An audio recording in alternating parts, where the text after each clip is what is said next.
Now I have a special treat, and not, a treat not just for me, but I hope for you, to introduce one of our new members of Congress.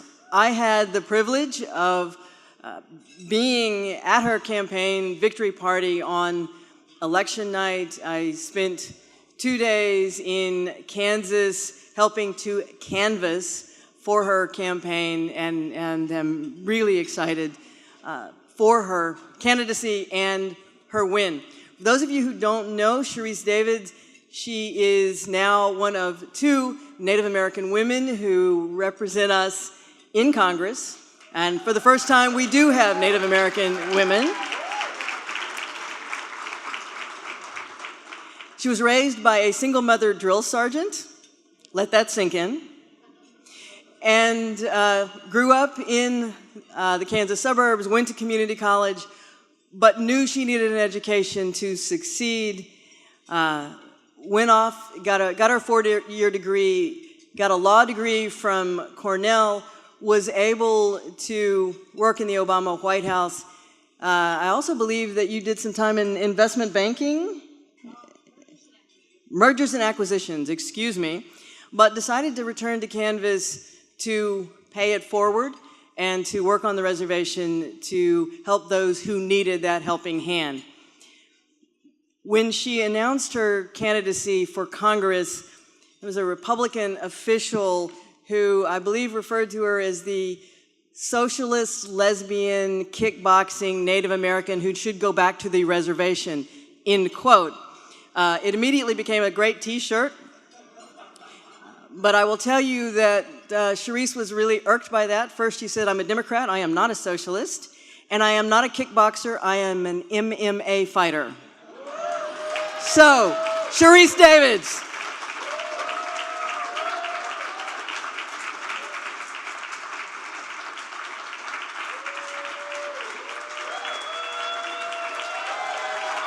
Oh my goodness.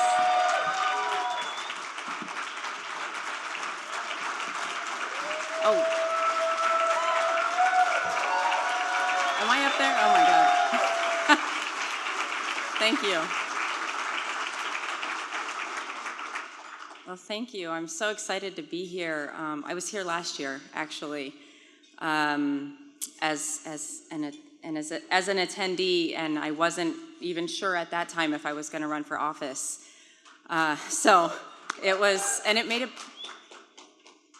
big difference being here. So first of all, thank you, Mayor Parker, for the introduction. I really appreciate it. I also appreciated the amount of time you spent coming out to Kansas. I'm always excited when people come visit us in Kansas. So I'm definitely honored to be here today. You know, it's still pretty surreal to say that I'm Sharice Davids. I'm the Congresswoman-elect from the Kansas 3rd Congressional District.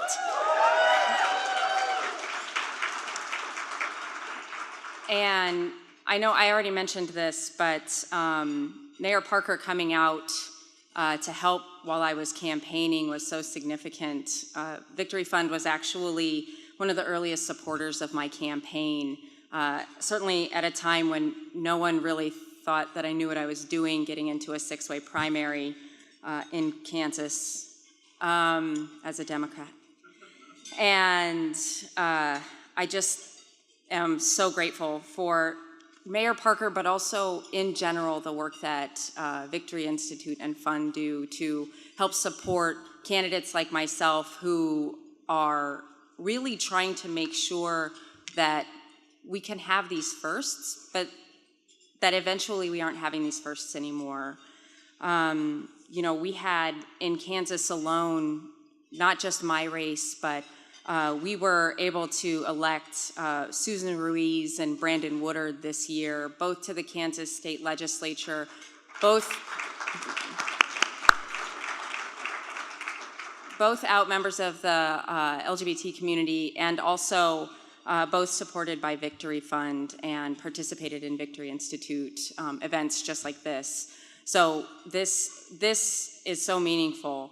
You know, it's really important to acknowledge and recognize how all of us are part of this very important time in history. we have, of course, we are facing unprecedented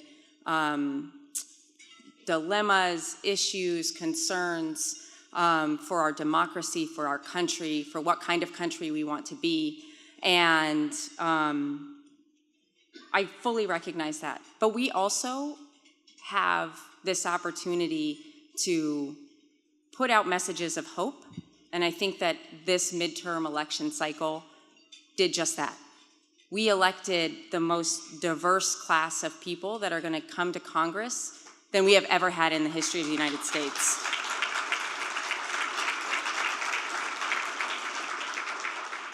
And it's really important to think about the voices that we heard in this midterm. Throughout the entire campaign, I heard from so many people who knew that we had a long history of decision makers that were ignoring people's voices, that were not listening. We have too many people in decision-making positions who are more interested in talking and more interested in telling people what their solutions should be instead of listening to the voices of the people in the community that have to deal with the repercussions of the policy that they are creating, the legislation that they're creating. And this midterm reset the expectation for who we elect, not just to Congress, but to our state legislatures, to our county commissions, to city councils, to governorships. And that is the message of hope that we have going into this next year and the next 2 years. That's what's really exciting to me, is that so many of us this year stood up and said, our country is more than the hateful rhetoric we're seeing. Our country is more than the policies that have been ignoring people for too long. I know specifically in Kansas, I was constantly telling people, Kansas is so much more than Sam Brownback and Chris Kobach. Believe me. And now we have evidence of that. And I think the last piece, just kind of about where I see us going, is that we really can hold on to the idea that there are more people out there who believe that every single one of us should have the opportunity to succeed than not. It is more true now that we have people who are willing to stand up for what's right, not just what's politically expedient, not just what's going to get them to the next place in their career, but people who are going to make the sacrifices that we need to see so that all of us can be included in this society. And the historic firsts that we're seeing were in some places offset this year. In Kansas, we had an anti-LGBT discriminatory piece of legislation around adoption that happened. I know we've seen the effects of the voter suppression in multiple places in this country this year, but we know that those narratives are being offset by what we're doing here, by what all of you are doing, by coming to this conference, by running for office. I think there's 140 people in the room who are elected officials or running for office. Give yourselves a hand for that.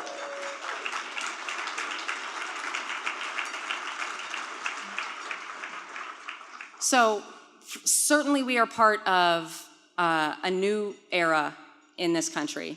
We are part of a movement that is done with being ignored. I have been telling people what we've got this year in Congress with this new class of people is literally people who said, I'm not going to be ignored anymore, and we have insert ourselves into the highest levels of our federal government, and we're going to make a difference. We're going to make sure that there is more equality and equity in all of our policies. Because until that happens, none of us will truly experience equity or equality. And I feel so fortunate to be at the beginning, be giving opening remarks for so many people who are historic firsts.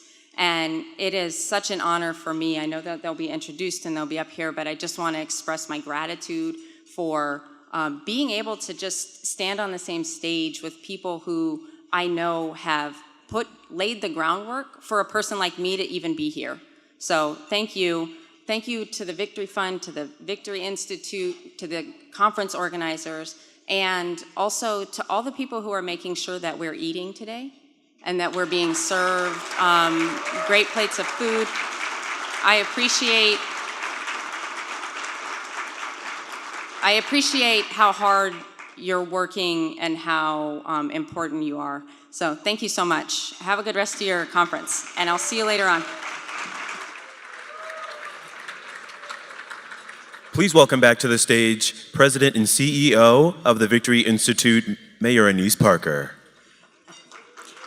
I wasn't kidding. She really is a mixed martial arts fighter. You can look it up. There's some great YouTube videos. Be still my heart, I'm just gonna say. Okay, my wife's not here, please. You've heard from Tammy Baldwin, who literally grew up with Victory. You heard from Jared Polis talking about our support of him, but the fact that he went through our candidate and campaign training. You heard from Sharice, who has been to these previous conferences and helped give her the confidence to move forward. Danica Roem, who talks about the importance of training, knowing what you're doing, but also the support that she gets from Victory. I'm now going to ask you to pay it forward and help support Victory. Many of you are familiar with the conference. You may know the other side of the house. You may know the fund. You may know the conference, but you may not know all that the Institute does. We have 12 young people who intern in a paid internship on Capitol Hill each summer as Victory congressional interns. We have the Empowerment Fellowship, a one-year program for LGBTQ leaders of color and trans leaders who may need a little bit of extra mentoring and help to make sure they are successful in the political process. We have the David Bennett Leaders Fellowship, which is a 3-week program at Harvard, funded for 6 to 7 of our already elected leaders each year to help them hone their skills to be ready to move up. Obviously, many of you are familiar with our candidate and campaign trainings. Now we have introduced our Leadership Summits, which is a 1-day program to help tease the larger candidate and campaign trainings and to find those folks who really have the potential to move up. None of that is free. All of those things take support. And I know you think it's kind of cheesy to say we have a match, but we really do have a match, and it's someone in the room today who's asked not to be named. But if today you will take one of these cards and fill it out and provide it to our volunteers or even leave it on the table, if you make a $25 recurring donation, and you can put a limit on it, but any donation would be appreciated, but if you make a $25 donation that recurs, $25 or more, he will match it up to $25,000 by the end of the lunch today, but we will accept those until later on in the afternoon. But please, please, please take an opportunity to support the amazing work of the Leadership Institute. It is up to you to help pay it forward. We're not going to stop the work, but the more resources we have, the more work we can do. Thank you for being here today.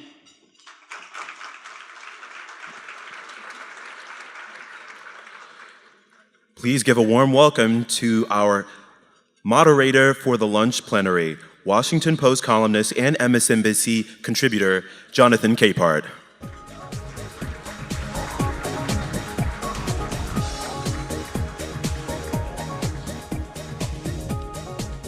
I'm going to take my seat. Ooh, these are really comfortable. And I'm just checking my phone to make sure that he's still not tweeting from the plane. This is going to be a terrific conversation with a few firsts. And I thought they were going to all come up with me, but what I'm going to do, I've talked to them all, and but I'm going to do it like this. I'm going to bring up the very first of the 5. Former Congressman Barney Frank. Barney Frank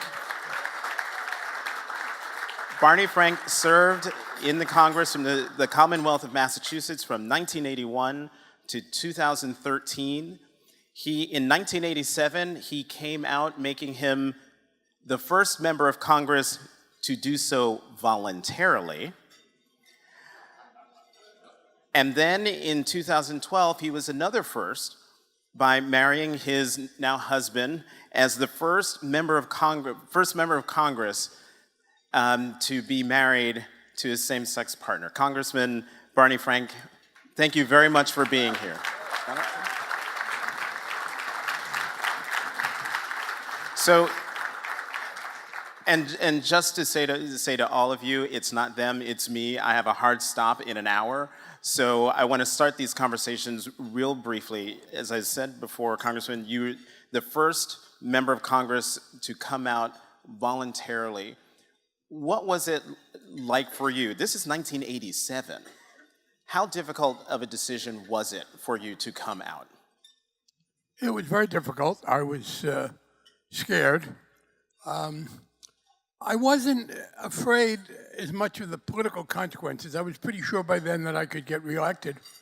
I was just afraid of the kind of attention that it was going to be there, and afraid that I didn't know how to act. Actually, I've read 2 books in my lifetime that were useful instructional manuals.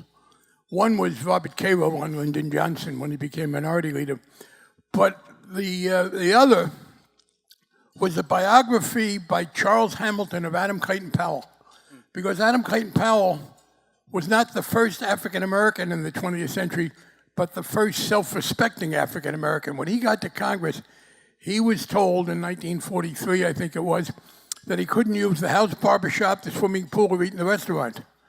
And he said, the hell I can't. And what I took from him, because I really did not know how to act. Obviously, I was out and I wanted to deal with that and set a good example. But I also didn't want to err by causing more problems for us. And so I decided, and shortly thereafter I began dating, I decided to follow 2 principles. One, I would not do anything just to make a point, but I would not do anything just so somebody else could make a point. And the effort was to be as like everybody else as possible. But I was worried about what the reaction would be. I was feeling sort of very self-conscious. One of the problems was people saying, well, now you're a role model. That was very troubling. I didn't want to have, I didn't want to have my personal choices restricted by what I wanted other people to do. Well, Congressman, on that point, which dovetails nicely to the second question I was going to ask you, did you feel any responsibility to the community? Here you are, you're a member of Congress, now you're an out member of Congress. Did you feel any special responsibility to the LGBTQ community then? Oh, very much so. One, I cared a lot about our being able to continue the fight against prejudice, which was then in an early stage, and I wanted to make sure that I did things that were contributing.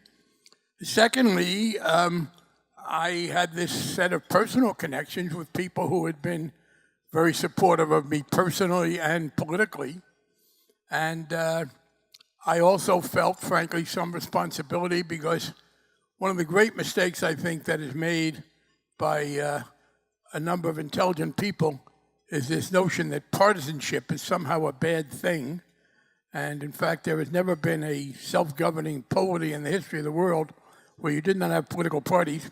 And in particular, in recent years, the difference between the 2 parties on almost every important issue was so great that I felt a responsibility. I didn't want to damage the Democratic Party. Then and now, the Democratic Party represented to me the right side of just about every issue. So I was also concerned about that. And in fact, that weighed on me. I was very careful. I came out in May of '87. 2.5 years later, a part of my past, of which I was ashamed, involving a hustler, came out, and I felt terrible. I felt that I had kind of discredited our whole movement. So yeah, I very much felt that responsibility, and it governed my choices. And we should point out that even after that revelation was made, you were reelected by your constituents overwhelmingly to another term in Congress. I was the beneficiary of, this is sometimes the case, the man with whom I'd been involved did me the favor of making a number of wild, inaccurate accusations, so that by the time we got the facts sorted out, what I actually had done appeared to be so minor that it was survivable. But as a member of Congress who was out, I felt that responsibility. And by the way, one of the things, though, that motivated me to come out, two interesting points. One, all of my straight friends, including members of Congress who were very supportive of all of our issues, asked me not to come out. The word kind of spread that I was thinking about it. Famously, Tip O'Neill, then the Speaker, told one of his aides that they should get ready for some publicity because he understood that I was going to come out of the room. Tip got the music right. He didn't always get the words right. But all of my liberal friends, straight liberal friends, urged me not to come out, afraid that if I did, I would be less useful on every other issue. The other interesting thing was the media. And this was something that troubled me.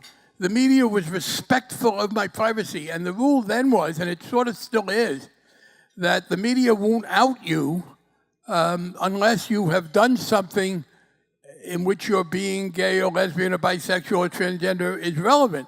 Well, what that meant was the only people who had been out, as you implied when you said I was the first to do it voluntarily, were people who'd been in trouble.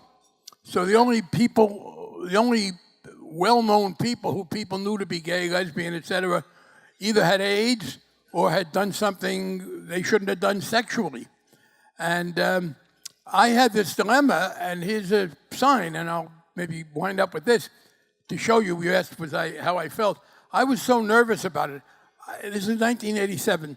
I was ready to say, after I came out, when people raised the issue, I was ready to say, well, it's no big deal. I was ready to say that was what we thought was the defense at the time. So what? That's actually the quote in the Globe. Now, it strikes me, and it did then, that if in fact your sexuality is no big deal, you have my sympathy. I mean, a healthy sexuality should be part of everybody's life. But I wanted to be able to minimize it. Well, that was a dilemma because I basically said, people in the media had been asking me for some time, are you ready to come out? Can we write about your being gay? I said, no, I don't want to do that yet. Finally, one of them asked me, the Boston Globe, the paper that had the most impact on my district, and I said, yeah, I'm ready. You can write about it. They said, okay, where's your press release? I said, well, I'm not going to announce it. I will say yes if you ask me, but I'm not going to volunteer it. And I said that because I wanted to be able to downgrade its importance. Well, if after I came out, I tried to say it was no big deal, it would be a reasonable question to say, well, if it's no big deal, why'd you announce it? You're the one who brought it up. So I told the press that they would have to ask me. If they asked me, I would say yes. But that gave them a dilemma because the ethic was you didn't ask. And I would we were have in a asked. kind of a standoff there for a little bit of a time. But the Boston Globe was afraid of being scooped because my discretion was lagging. And they figured somebody was going to talk about it. Yeah, because So the Globe finally decided they would ask me, and they sent a reporter down to ask me, and I said, yes, so what? So I preserved the right to denigrate it afterwards. Fortunately, it turned out there was no need to. let's bring up another first. A former ambassador, the former American ambassador to Romania, Michael Guest. He was the ambassador from 2001 to 2004.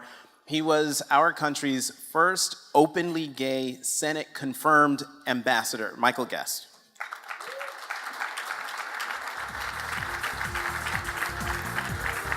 Michael, thank you very much for being here. I want to ask you a similar question that I asked Congressman Frank, and that was, You weren't the first openly gay ambassador. There's a reason why there's a distinction there. First openly gay Senate confirmed, because we had Ambassador Jim Hormel, who had been appointed by President Clinton.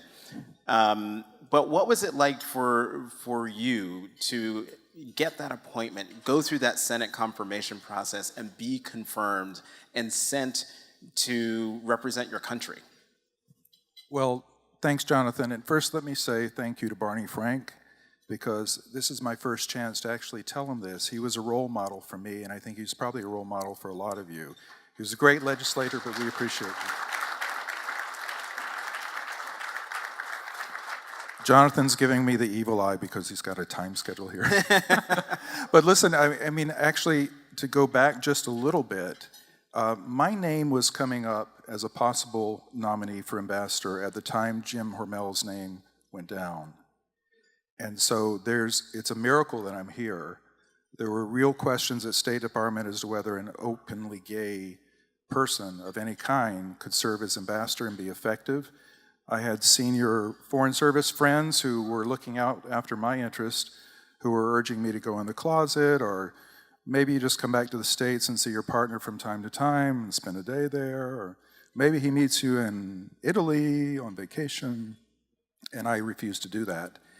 So I thought the door was going to close on my nomination. I also felt it was important to be authentic, that if you hide something like that, the Romanian press was going to find out. And then I would have no integrity in anything I tried to do. So I said no, and I just assumed I should start looking for another job.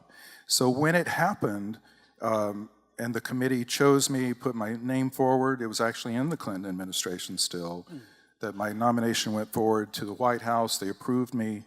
It was sent back when the election went the other way. I had to re-earn the good graces of Colin Powell at the time as secretary. And then the nomination went forward very quickly because people in the State Department knew me, people in the Senate knew me. I'd worked very closely with a lot of senators and their staff on issues like NATO enlargement and German unification, things that they cared about. So they knew my capabilities, and it went forward on merit.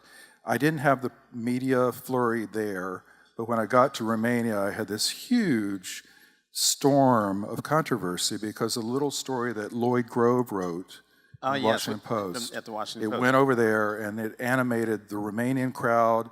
The US crowd followed closely thereafter. I had Senate staff trying to undermine me. They tried to have these investigations into use of taxpayer fund to support my lover. They came out and actually told Romanian parliamentarians that I wasn't legitimate, I wasn't an ambassador supported by the American people, that I was going to be recalled. I had a commanding officer from the Navy who was in my embassy who looked at me and said, "I don't report to you, I report to God," which was an interesting concept. Interesting concept. That didn't last long, by the way. He departed for reasons I can tell later. But at any rate, there was hate mail and all that kind of stuff. So it was not a very happy experience at first. I mean, I had to really keep plowing ahead and be honest about these issues, but earn the trust of the Romanian people, and then gradually the crazies went away. Mm-hmm. And then you came back, but then you ended your foreign service after 26 years. And correct me if I'm wrong, this was December 2007, and you had been seeking and were unsuccessful, at least in the George W. Bush administration, to end the State Department's discriminatory treatment of the partners of LGBT foreign service officers in foreign postings. I mean, this gets to what you were talking about before. You couldn't bring your lover with you to. I mean, you started it. He loves the word, by the way, lover. But it was such an important issue for you that you resigned in protest, really.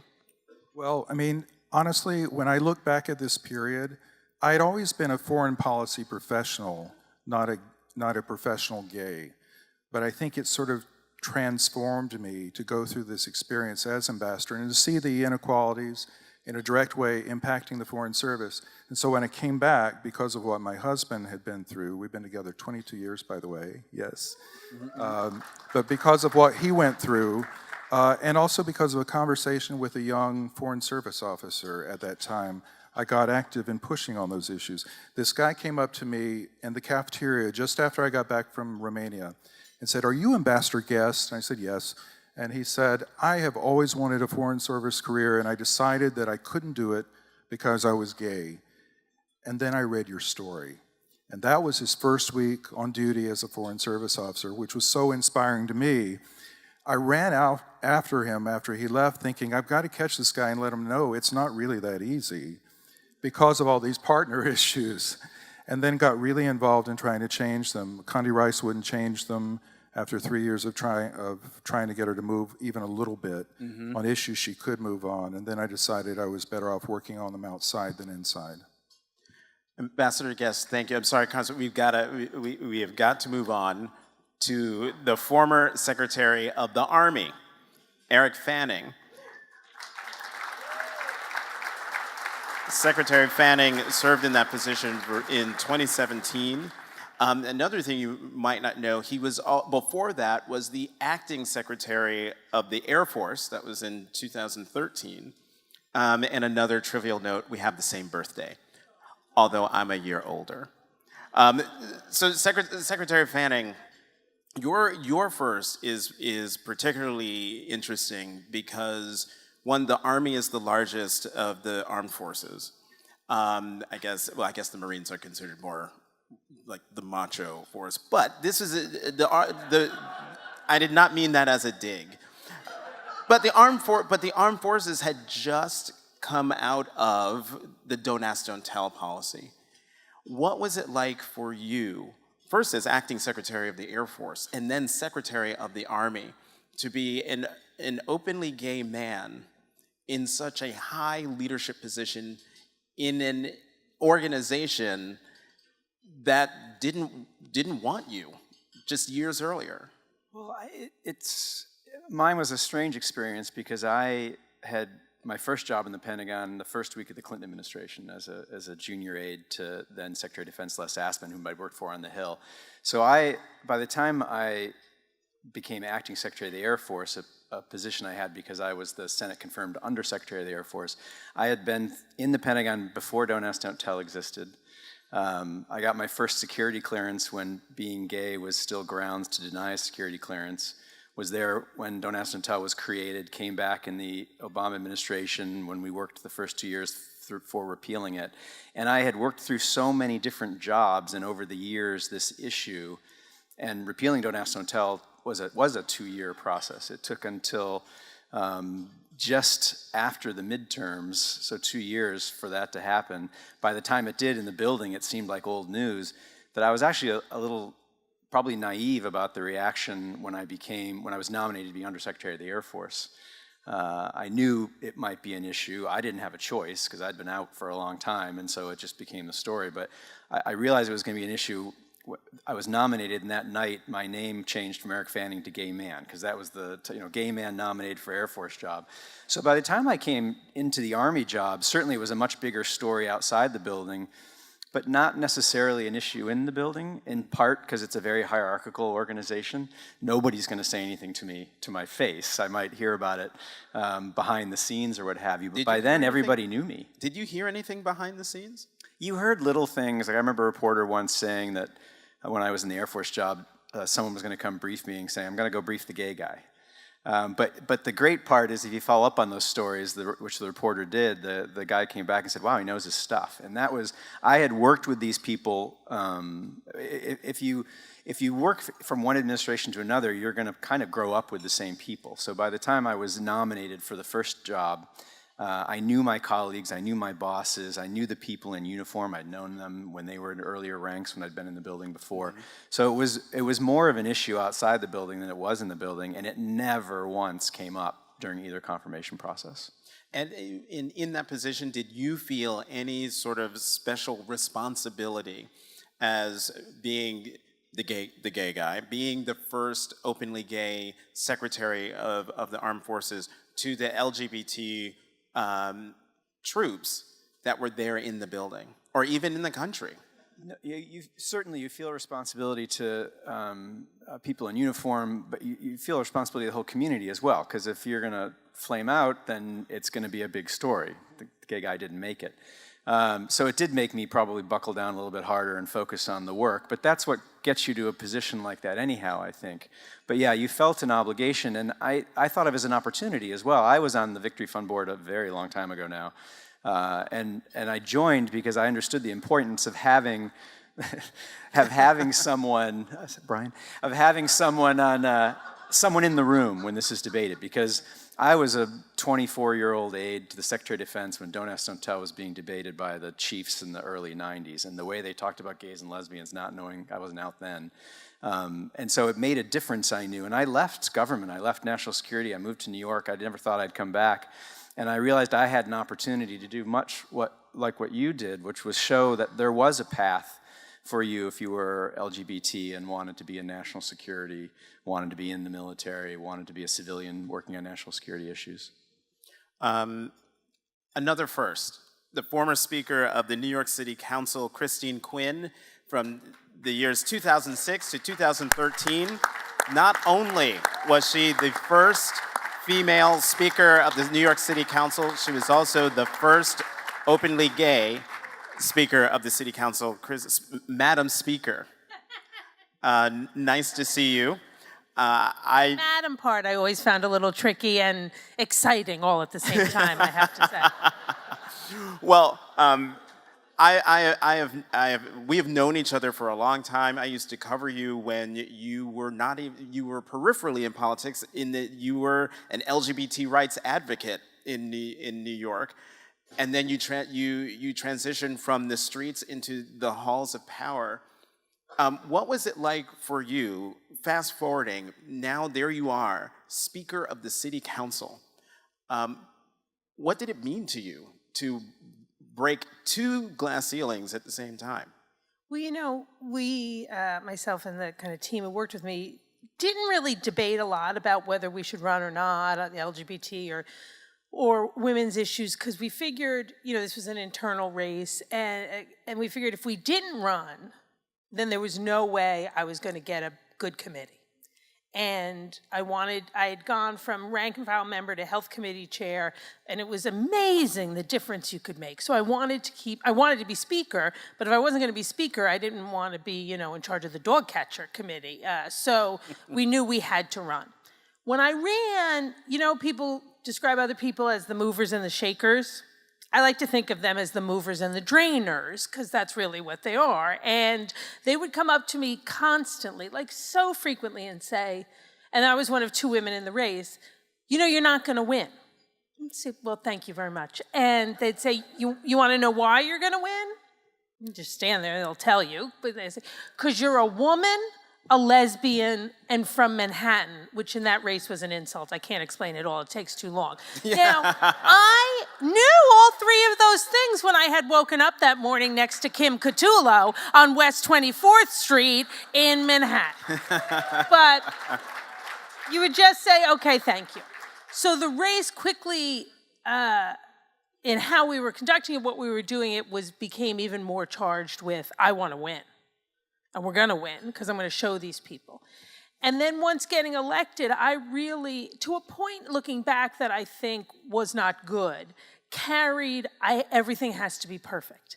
You know, anytime there was a bad story, I mean, nobody likes bad stories, but anytime there's a bad story, I would be kind of so upset about what it was doing to the community, what it was going to do to the community. So that's a real thing. And for people who are stepping into these new firsts for the first time, I'd urge you to be aware of it, because it's a good drive, and when it becomes overcoming, it's not a good drive. I know when I became speaker, it's interesting how you think immediately everyone would be like, you know, oh, you're the speaker, the speaker, the speaker. I had numerous meetings with my chief of staff, who was a man, and other people who wanted to meet with me, where they would spend most of the time talking to Chuck. So I would, when that happened, take a folder out of my tote bag and start doing work. And they'd be like, what's happening? I'd say, well, you're not talking to me. So if you want to keep talking to Chuck, that's fine, but you're not going to waste my time. I got work to do. So that made a point. That made a point. And then this is my kind of favorite story. Some union folks came in to meet with me to tell me how they were going to try to move, this was before marriage, domestic partner legislation in Albany. But they were going to define domestic partners only as heterosexual couples. But it really wasn't a big deal because they were okay with all that. So I told them, I'm not sure you can do this in every state, but you can do it in New York City. I told them I didn't give a rat's ass what they were okay with. That if they pushed legislation which left the LGBT community out, they would have an enormous problem with this office for the rest of the time that I was in it, and I assured whoever else was in it they would have a terrible time with. They didn't do that.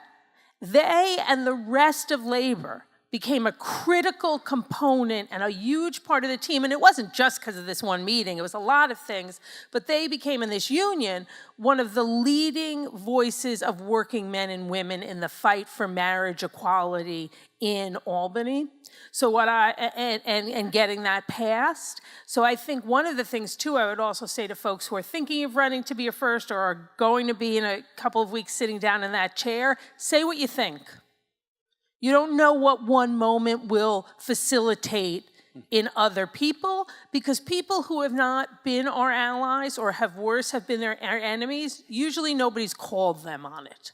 You know, one thing, Chris, Madam Speaker, that always impressed me about you, especially after seeing you. I was trying to remember, it was the Anti-Violence Project in New York City. And the thing that impressed me most about you is that you were able to make the transition from hardcore activists protesting, getting in the faces of elected officials, to becoming one of those elected officials that people started yelling at. For those newly electeds who are in this room, who are now making that transition from activist to legislator, what one or two pieces of advice would you give them to continue that effectiveness? Well, be prepared. This is nothing personal about the advocates in your community or yourself. Be prepared to have people you never thought would be angry at you be angry at you. It's nothing personal. Just be prepared for that and see it coming. Don't get mad. I got mad. Because when you get mad, it cuts off your ability to listen. And as long as people are protesting respectfully and appropriately, even if they're a little in your face, bring them in and have meetings with them, have conversations. You know, they're part of why you got in that position as a first, and they demand as much time in the room with you as those who are on the other side. When you win, you end up always spending a lot of time trying to win those who weren't with you over. But remember, you need to thank the people who were with you and keep them with you, which isn't just going to rallies or asking them to volunteer more, it's bringing them in to have substantive conversations. Because there's usually a point of agreement if you stay in the room long enough. And now it's time for another incredible first. Danica Roem is the first journalist to be elected to the Virginia House of Delegates. Actually, Danica Roem is the first openly transgender person in a state legislature anywhere in the United States. So, Danica, when I would, be on panels or invited to speak, people would ask me, is there hope? What's going on? Can the Democrats do X, Y, Z? And I would say, look at Danica Roem's race in Virginia. Her opponent tried to make her gender identity an issue in the race. And what did Danica run on? Traffic. And here's the funny thing to follow up with what Secretary Fanning was saying about how in LGBTQ world, when you run for office, your orientation or your identity becomes your name. I have a headline here from USA 9. This is my absolute favorite of the whole campaign. Transgender candidate just wants to get rid of traffic.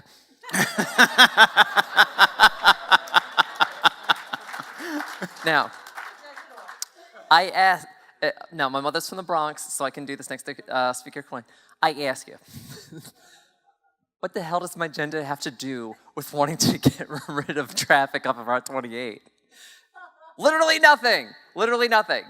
At the same time, you learn that you have no control over that. What you do have a control over, the only thing that you have a control over in your campaigns is how hard you personally are willing to work.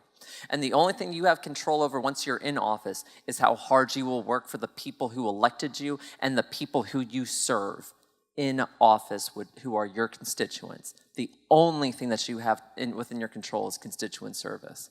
And that's one of the things that you learn really quickly. And now we've gone from transgender candidate just wants to get rid of traffic to transgender state legislator to just help bring the first ever commuter bus out to Haymarket starting December 17th. What's up? Yeah. And by the way, transgender state legislators also thrilled that the Northern Virginia Transportation Authority voted to allocate $128 million for Route 28 improvements back in June. Also just saying, that's pretty cool. Only took a year and a half of advocating for it. Well,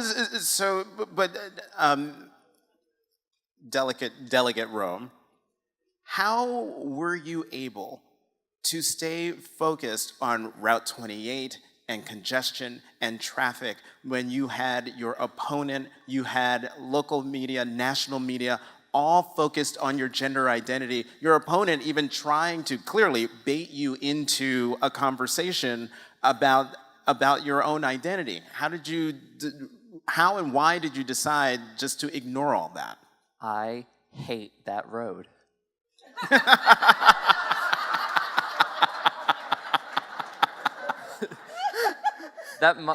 My mother, who again is from Morris Park in the Bronx, yeah, right. She has been commuting up and down Route 28 for 39 years to get to her job near Dulles International Airport. Next year will be 40. By the time she sells her house, retires, everything like that, 40 years she'll be commuting up and down there. We haven't had a bus, let alone a train, actually running to Dulles that entire time. And so if that was a problem in 1979, and the last major change in Yorkshire anyway, which is in the 13th district, was in 1986, just in the mid-80s when it was widened from 2 lanes to 4, and we've added hundreds of thousands of people to the district and the surrounding community since then, well then it becomes really easy to stay on message because every single day, all you have to do is drive 8 minutes from yours truly's home in Manassas and go, oh, it's 6:30 in the morning and it's gridlocked. And so you know what I did this past week? I went to one of my constituents' homes in Yorkshire. She lives right off of Maplewood. And I sat down in her living room. I'd never met her before. She had sent me a message on Facebook just saying, hey, I can't make a left turn to get onto 28 to go to the opposite direction to get to my job near the hospital. What can we do about this? And so I said, well, I'll be happy to talk to you, is exactly what you were saying. Instead of saying, oh, this could be a potential hostile situation, I was like, no. And she goes, well, would you like to come over for tea? I'm like, well, I'm not English, but yes. And so she rocked the Earl Grey, and we got down and we talked for 2 hours. And I'm going to be making a request this upcoming week to VDOT to put a "Don't Block the Box" sign right there at Maplewood and 28. But just to really get at what you're saying here about staying on message, keep in mind, y'all, no matter how long you're in office for, no matter how soon it is, how new you are to the job, you will always have people who do not want you to succeed because of who you are. Your message within your community and at large, throughout your state, throughout your country, throughout wherever it is that you call home in this world, because this is the International LGBTQ Leaders Conference. Remember that your job is to make your community a more inclusive place so that your constituents can thrive because of who they are, not despite it, and not for what discriminatory politicians and other people tell them they're supposed to be. You set that example. The template that you forge, the template that you create, and like Congressman Frank was talking about before, of that role model that you inherently become, it is so important for you to get that right so that you can show other people, yes, In my case, I always said I'm trans and, never trans but. I'm trans and I care a lot about civil rights. I'm trans and I was the lead reporter of the Gainesville Times, covering my lifelong home community for more than 9 years and authored more than 2,500 news stories based on vetted facts, not alternative facts. And yes, I can talk to you about public policy until your face turns blue. And at the same time, I also say that I welcome you into my community and I want you to thrive no matter what you look like, where you come from, how you worship if you do, or who you love, because this is your America too and it's time for you to run it. You know,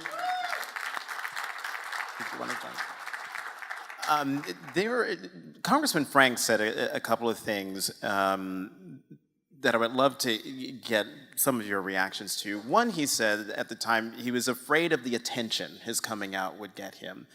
And then he wasn't sure how to act. I know, Congressman Frank, you've wanted to jump in to say something, but think about that, and then I'll choose one of you to jump in there to ask you how you pondered those two questions, if at all. Congressman Frank? Well, first, just one brief thing, because credit is not often given where it should be. If Bill Clinton hadn't abolished the requirement, the ban on us getting security clearance, neither one of these two guys could have had the job. And relevant to the last week, I personally asked the George H.W. Bush administration to do that, and they refused. So it was Bill Clinton's decision to abolish the security clearance that made those possible. Secondly, yes, I was afraid of the attention, but I now want to say, and I know that you say, well, I'm not the gay congressman. I'm a congressman who happens to be gay. Michael said he wasn't a professional gay. In my experience, very few people are. It doesn't pay that well. I don't know how you would be a professional gay legitimately. But here's the deal. When I realized that I was not in any jeopardy, I was the one who brought it up, because part of the impact was for me to remind people that I was one of them, including my colleagues, and using my status as a gay man to refute some of their arguments. I'll just give you one example. In 1993, I was debating on television the question of the ban on gays in the military, because Bill Clinton did try to get rid of it, and the Republicans were blocking him. And I was debating Dan Coates, then a senator, now the director of Central Intelligence. And he brought up that argument about showering and said, oh, well, you know, the guys don't want to shower with gay people. I said, Dan, you were in the house when I was in the house. We showered together in the house gym. And nothing interesting happened, I can guarantee you. And I said, the fact is, straight people shower with us in gyms, in locker rooms, everywhere. And I then borrowed one of the great lines of all time from Alfred Hitchcock, when a man complained to him that after seeing Psycho, his wife was afraid to take a shower. And I said, you know, Hitchcock said to the man, well, maybe you should have her dry cleaned. And I said, Dan, I got to tell you, there are a lot of gay guys who get sweaty, and we do not have ourselves dry cleaned. We take showers with you. And so I would be the one very often who would say, wait a minute, I'm one of those people you're talking about. And I wasn't being self-sacrificing. I knew I was going to survive. But there were different jobs. But in my case, every time a gay issue came up, I wanted to remind people of that. And finally, when we were debating hate crimes, and there was this argument that, from some of the religious people, that if you made being anti-gay part of the hate crimes bill, you would keep people from voicing anti-gay opinions. Some ministers were worried they couldn't quote Leviticus. And I said at a Democratic caucus, look, let me be very clear. This has nothing to do with speech. If it has to do with violence, with destruction of property. And if this bill passes tomorrow, I was then chairman of the House Banking Committee. If this bill passes tomorrow, it will still be entirely legal to call me a fag. I just wouldn't recommend it if you're in the banking business.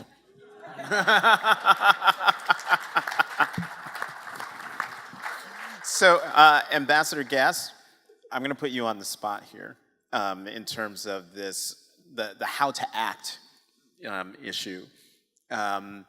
When you got to Romania, you would be asked all sorts of questions by people about you. I can't tell if you can tell he's turning almost purple because he knows what I told him the questions that I was asked. So, because, I mean... And you told me you wouldn't ask it. But it's too good. It's too good. I mean, Because this would never happen in the American press, at least I don't think. So first of all, I had an experience like you've already heard about. I mean, it's not just trans people who face this question. In Romania, it was my label was always gay. It was the ambassador who is gay said that NATO is the bedrock of security. And, you know, it was like, and so at the first press conference I had 5 days in, they asked a zillion questions, and I said I was going to stay there as long as they had questions. They asked all kinds of questions about policy issues, and they never mentioned the fact that I was gay. And I finally said, is that it? That's all the questions? I thought someone would ask about me being gay because that's what you keep printing about. So this guy kind of half rose out of his seat and he said, as long as you raise the question. And I shot him down. I said, look, I don't raise the question, you raise the question. The fact is, I am gay. It's part of who I am, it's not all of who I am. And I'm proud to be from a country where being gay doesn't prohibit me from becoming ambassador and representing my country. And then the question went away in the press. I had a lot of press folks afterwards want to talk to me personally but not print it about my candor and why don't we have people like that in this country. But you gotta remember that at that time, homosexuality had been abolished in the criminal code as a reason for punishment. Only 2 months before I arrived, I was told that that was in fact, they had to do that anyway to get into the European Union anyway. But they moved that up, they accelerated it because they didn't want to have problems with the new ambassador. And so in having these conversations with Romanians, I found it was a country that was terribly curious because they didn't know any gays, or they thought they did. And I had a lot of Romanians tell me privately they were gay, you know, but they would ask me things like, so how do you have sex? You know? Yeah, that's the question I don't think an American...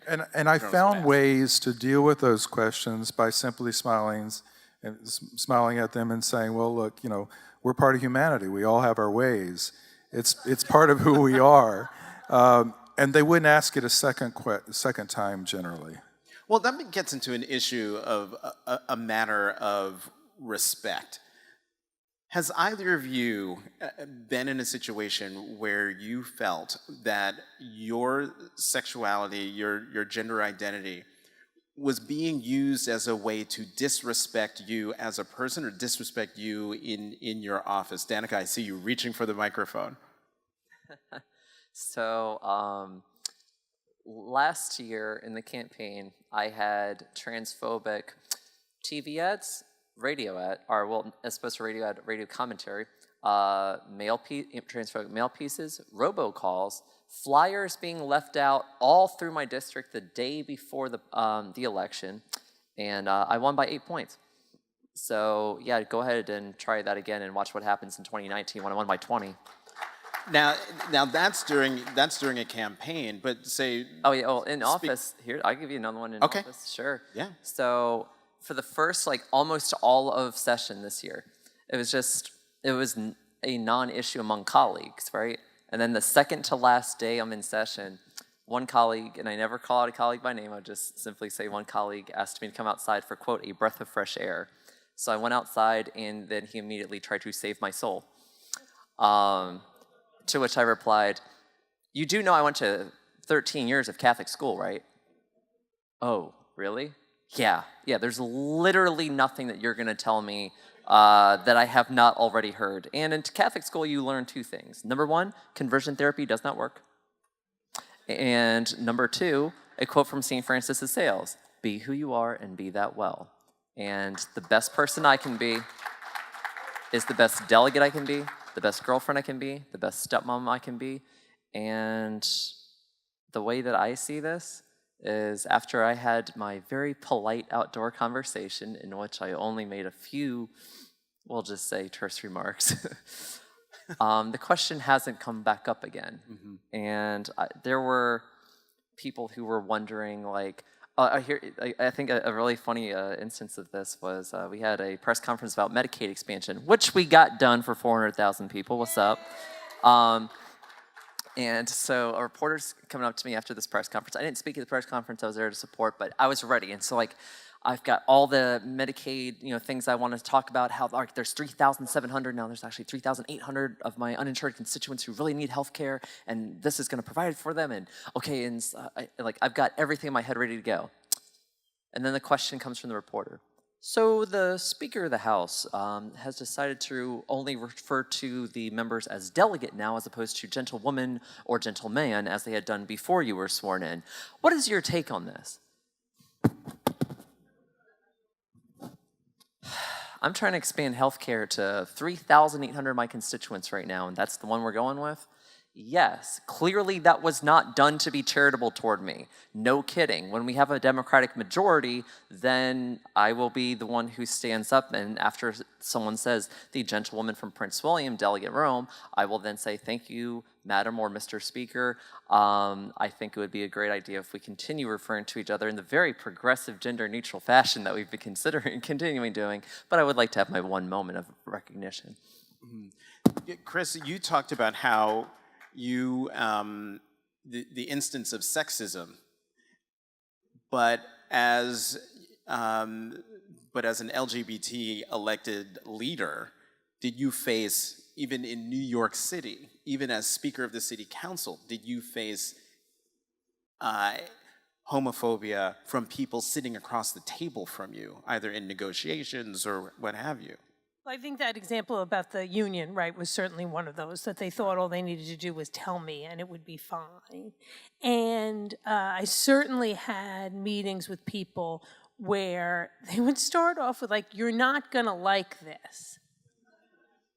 And I was like, what is it? And they'd say it, and I'd say, no, and you should probably leave, because it's disrespectful, like, to bring things like that into my office, citing and zonings for buildings that we're not going to accept LGBT youth for services and things like that. Now, I respect every community's ability to have their own kind of community centers and facilities, but if you're going to lead with, and this will not be open to children who say they're LGBT, that's a different story, and just ridiculously absurd that you would even think it would pass in my office.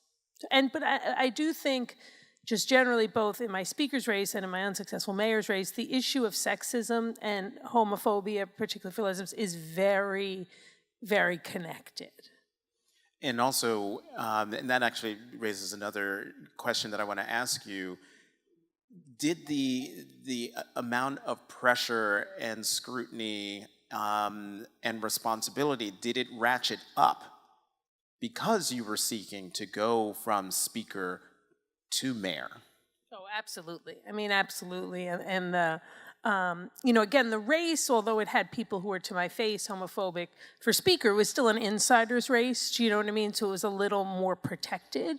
But in the mayor's race, I mean, it was, it was all takeable. I'm not trying to whine or anything, but it was like no holes barred, sexism and homophobia. I had a woman once in a senior center say she didn't shake men's hands. And I said, well, I respect that. That's part of your religious belief.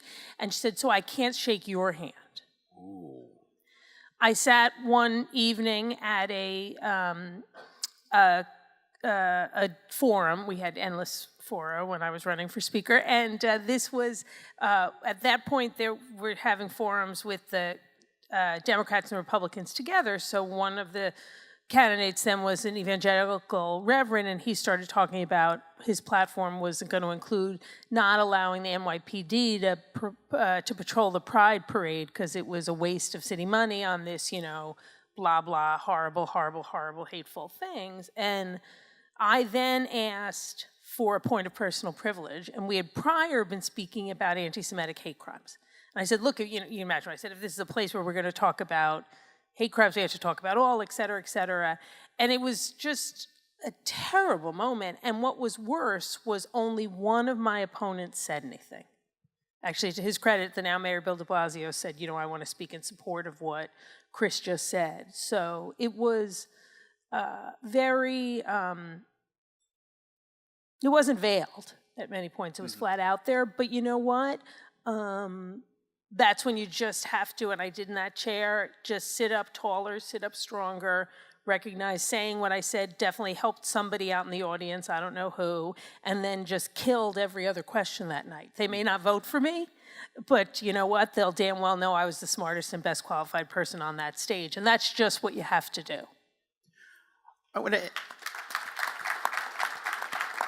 And so in the 8 minutes before I turn into a pumpkin, to quickly get each of you to, for all the people who are in the audience, and I don't know if this is going to be saved for posterity and people will be watching it online later, what's the one piece of advice, I'll start with you, Secretary Fanning, that you would give to an LGBTQ person who either wants to run for office or wants to be in public service and is afraid to do so? Well, I mean, it's two things that are related. The first is I didn't want to be the gay X, but I had no control over that. Danica said it. And it actually, because I thought it would be marginalizing. And so this is what I would say. It's actually empowering because I still get questions from people in uniform about coming out, even though Don't Ask, Don't Tell is gone, lots of people still serve in silence. And what I say to them is, don't make important decisions about your life, about who you are, based on the worst case fear you have of someone's reaction. Because in my own experience, you know, when I was nominated to be Undersecretary of the Air Force, it just took off fast. And at my swearing-in ceremony, I noticed the number 2 general was standing off to the side, and no one senior in the Pentagon doesn't have an assigned seat. And it's because the number 1 general's wife had come, and she wasn't scheduled to come, and she came up afterwards and she said, I came because I want you to know I'm glad the Air Force got you, because that's going to put us out front of the other services in terms of being inclusive and catching up with society and attracting the young people who are coming in. And my experience at that point very quickly was, you know, you've got supporters. You've got a group of people that you can influence just by having a conversation with them, whether it's Romanian, whether it's a family member, what have you. There's a silent group of people who want to show their support and are just looking for an opportunity. And I gave a speech at my ceremony, and I was talking about inclusiveness and addressing some of these issues, and I was looking very carefully at the generals and seeing a lot of them nod their heads. And so what I'd say is, you know, when you take a room full of 100 people, the ones that, you know, maybe the 2 Muppets up in the balcony that you're concerned about, they're going to be crotchety and negative and attack you for who you are, but you're missing this huge opportunity of support. And being tagged as the gay guy and getting that attention really exposed me to this wealth of support that I wouldn't have known existed otherwise. Ambassador Guest?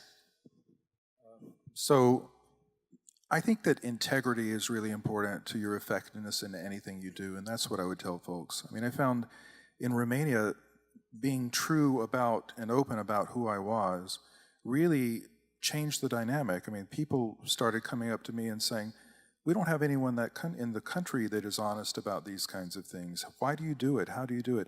And it opened the dialogue. It allowed you to have these conversations that led into the issues that needed to be addressed. And so by the time I left Romania, there were polls that showed me as the most popular public official in the country.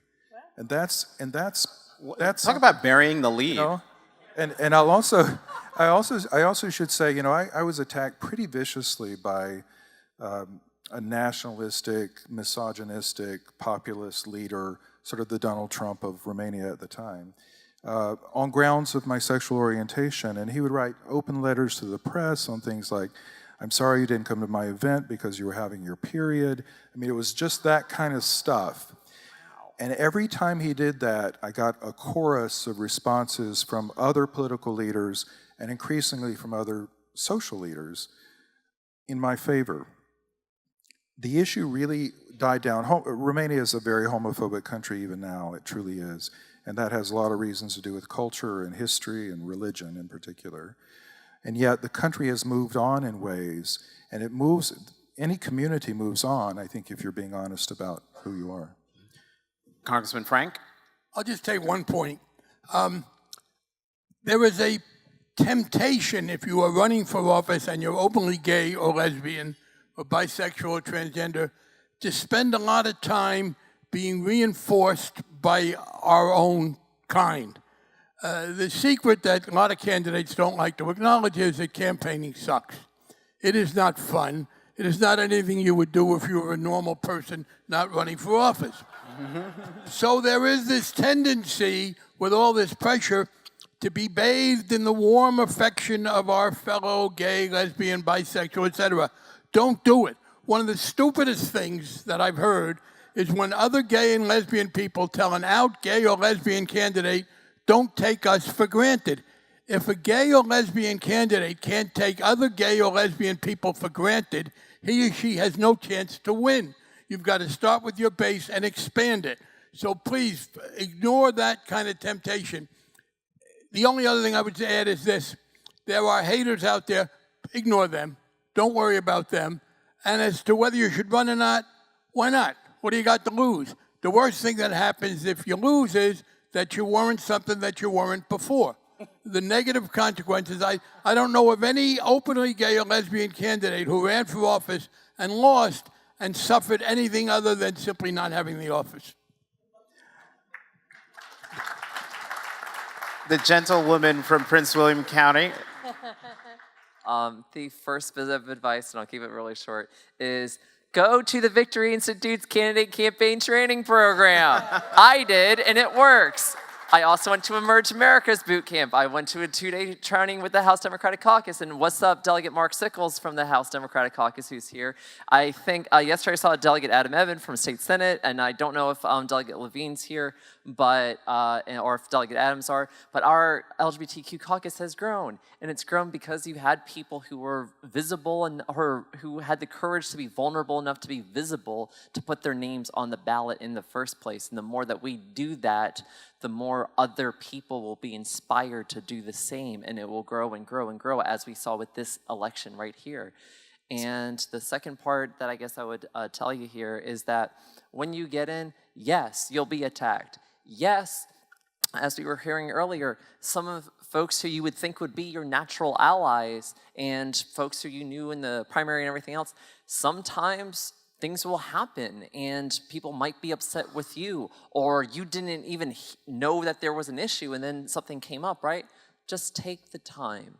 Take the time to remember that if you embrace that person and you talk to them, on the one hand, you could be super cynical and say, I want to call their bluff. On the other hand, just talk to them as a human being. And it's really, really disarming. And I remember a quote from the late State Senator Chuck Colgan, who served 40 years in the Virginia General Assembly from Prince William County. And he died the day I kicked off my campaign last year. And one of his quotes was, the quickest way to defeat an enemy is to make that person your friend. And last but not least, Speaker Quinn. Thank you. Well, I want to reiterate kind of what everybody has said to some degree, which is that we've talked a lot today, and I think it's important for people to understand realities about the negative, but there's so much more positive that comes that dwarfs the amount of negatives, just so much, and any LGBT candidate would tell you that, and it often comes from the most surprising places, which is really uplifting. The two other bits of advice I would say if you're gonna run is, I agree with Barney, run. What the hell? You got nothing to lose, right? So run. 2, run as you are. Be yourself. Don't listen to consultants or anybody else. I've made this mistake who tell you be this or that. Just be yourself. And more important than anything else at all, have fun while you're running. Speaker Quinn, Delegate Roem, Secretary Fanning, Ambassador Guest, Congressman Frank, thank you all very, very much for being here and for everything that you have done and are doing.